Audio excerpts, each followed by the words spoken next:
Hi, I am Christina Heideck. I am the founder of PTO Answers here, and I'm so excited to be back with you today to talk to you about how to get parents involved in your PTO. Um, Now, when I think about this topic, it's actually what I meant to say is I'm very passionate about this topic because PTO and PTA has meant so much to me personally and has really affected um, like who I'm hanging out with at school, like who my school friends are, who my mom friends are. The vast majority of my friends have really come to be the people that are on the PTO with me. And it's just easier because you see them all the time, right? And so you're with them, you're planning with them, or you're putting on events with them. And so when you come to look at like who to get involved with your PTO, it's a natural extension just to go to your friends. And so and they may or may not be involved. I know when I first got involved in my PTA, I was one of the first ones of my friend circle because I was the most outgoing of everybody and really just wanted to get involved. And I kind of am just the natural leader. Like I usually find myself, whether I intend it or not, to be like in charge of the activities I'm involved with. Sometimes that drives me nuts. Like right now, I am way over my head with competency for like not making errors. I have too much going on, not by design, but that's just how it ended up being. And so I've made a couple mistakes that I had to just apologize to people and be like, so sorry, I totally whiffed on that date. Forgive me. So nothing major, of course, but but yeah. So if your group is really having a hard time getting parents involved, then you might want to like roll back and look at your relationships. Like who do you have maybe just like a friendly acquaintance type relationship with somebody that you're interested in getting to know more.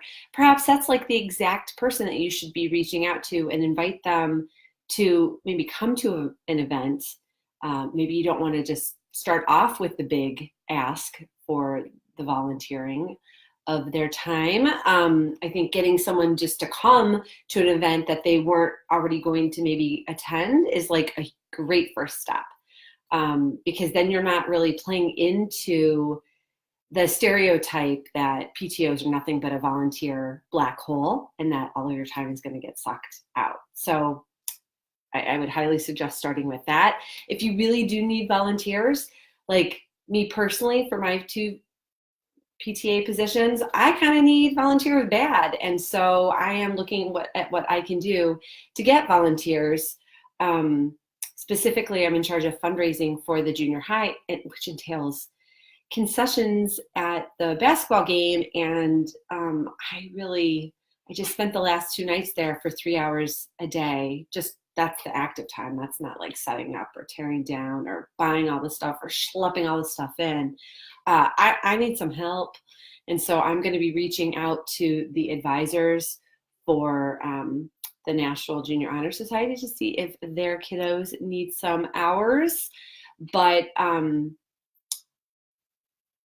yeah, if you're looking specifically to get volunteers, then I would just,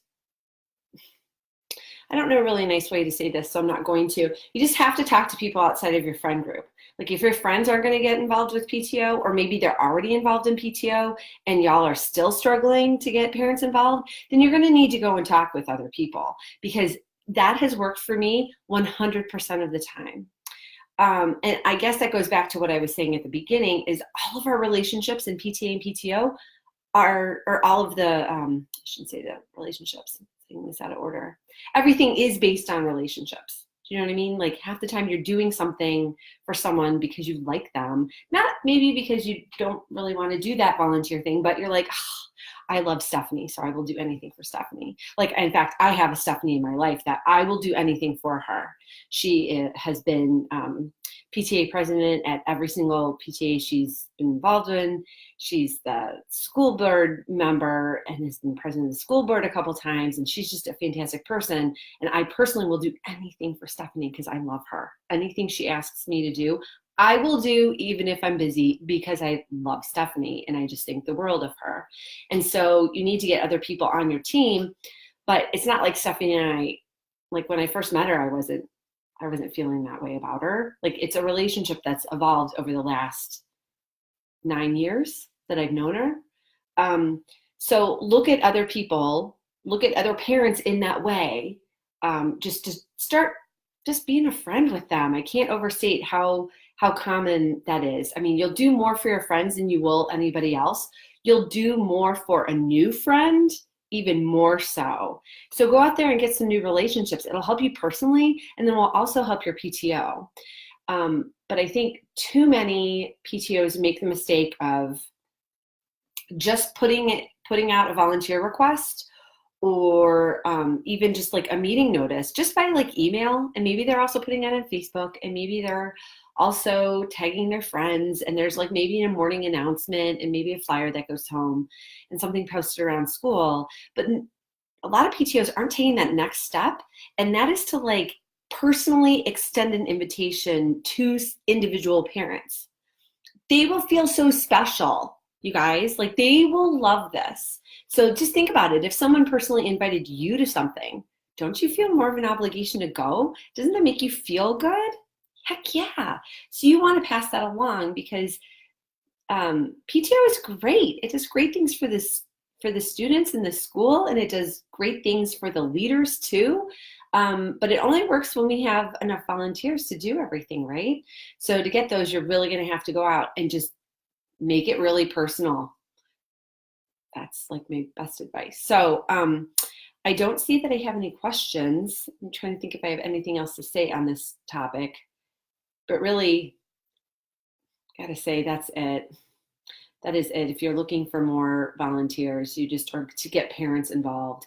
I've always taken this tact of like asking maybe the principal, like what parents are hanging out? What parents have you seen that you know aren't involved in PTO, but like are hanging out? Because the ones that are hanging out at school obviously want something, and they may just be waiting. I know this sounds crazy. They might just be waiting for that personal invitation for you to say, hey, Karen, can I'd love to see you at the next meeting. We meet at this time. We're going out afterwards. It'll be really fun. So why don't you come along? Or I'd love to see you there. When I make the ask, it's friendly and engaging in that way. And I try and make people feel like I genuinely want them there. And that's easy to do because I do genuinely want them there. And this has really been, when I think back on like all of my time as a PTA leader, it really has been based on relationships and based on forming individual relationships with people so that I can call them later. And then it's really awesome. Like there's this one woman, I asked her last week, I'm like, hey, are you interested in like doing the yearbook? And she's like, right now I'm really tapped out, but next year when both girls are at this school, I'll totally consider it. And I was like honest with her. I go, awesome. I'm totally going to keep you on the list, right? I'm going to be coming back to you next year to ask you. But that was like really nice, because when you have that relationship with people, they're more honest, they're more likely to be honest with you, and they won't just run screaming away from you because they think you're just going to keep asking them, right? You can have that honest dialogue. So if you are struggling to get new volunteers, there's two things I want you to do today. One, I want you to head on over to ptoanswers.com/PTO tools. And I want you to get yourself the toolkit that I've assembled for you. It has 9 different tools in it that will help you really increase parent involvement and engagement. A lot of them are PR tools. But a lot of PTOs need help with PR because we're doing it in the wrong way. So go get those tools. All of the tools listed are free. So it's free to get. You just got to give me your email so I know where to send it. So get that. And number 2 is find somebody at school, find a parent that you're going to like chat up and then make a plan to chat them up. So I guess it's really 3 things. 4 things, because I want you to chat them up. You get the idea. So look around at the other parents and chat them up. It could be something as like, sometimes you really just have to lay the foundation with people. Like you can't be like, hi, want to be my PTA friend, and like the second you meet them, but maybe you're friendly when you see them in the office, and then maybe you make a joke about something, and then maybe you know how to make friends, girl. You've been doing this for years, so just be friends. Just extend yourself in that way to get people interested in you as a person, and then they will be interested in helping you out. I guarantee it. So that is my super secret way of getting volunteers that personally has never let me down. So try it. I guarantee you'll have success with it. And it is a long-term game, my dear. It is not short-term. So don't be looking for it to instantly work, but I guarantee it'll work. I think I've shared this with you guys before. I have one friend, Gretchen, and she has told me on several occasions how thankful she is, because I kind of like, she was one of those people that I saw somewhere, and I was like, oh, I would love for you to come to the PTA meeting. Like, you totally don't have to sign up for anything. You're not going to be voluntold to do anything. Just come and check it out. Like, just come. You're new to this school. It's a really great way to meet people, and it's a really great way to learn about what is going on at school, because your kids don't necessarily, they're not going to tell you, right? And she was like, oh, okay. And then she actually showed up. And then when she showed up, I went over and I talked to her and then made her feel welcome. Like I said, it's so simple. And then because I talked to her, she just kept coming. She kept coming, and then she got involved, and then she signed up for things, and soon enough she was in charge of like 3 different programs, and she loved it. And then when her kids were moving on to the next school, she was like, I am so happy, Christina, that you basically made me come to the meeting, because you said it in such a way that I, come to the meeting, can't wait to see you there. And I put that expectation out there. So when you're talking with people, try that tactic as well. So I hope that this is super helpful for you. I know it's super basic, but sometimes we are overcomplicating PTO land stuff. So try this out and let me know how it goes, okay? So I will be back here next week talking about another tip for getting parents involved and getting more volunteers and all of that good stuff, because that's our focus for November. So I'm pretty excited about it. So if you have any questions about anything I said, just go ahead and pop them in the comments, and I'll swoop back later in the afternoon and respond to them. So until next week, have a great week, guys. Bye-bye.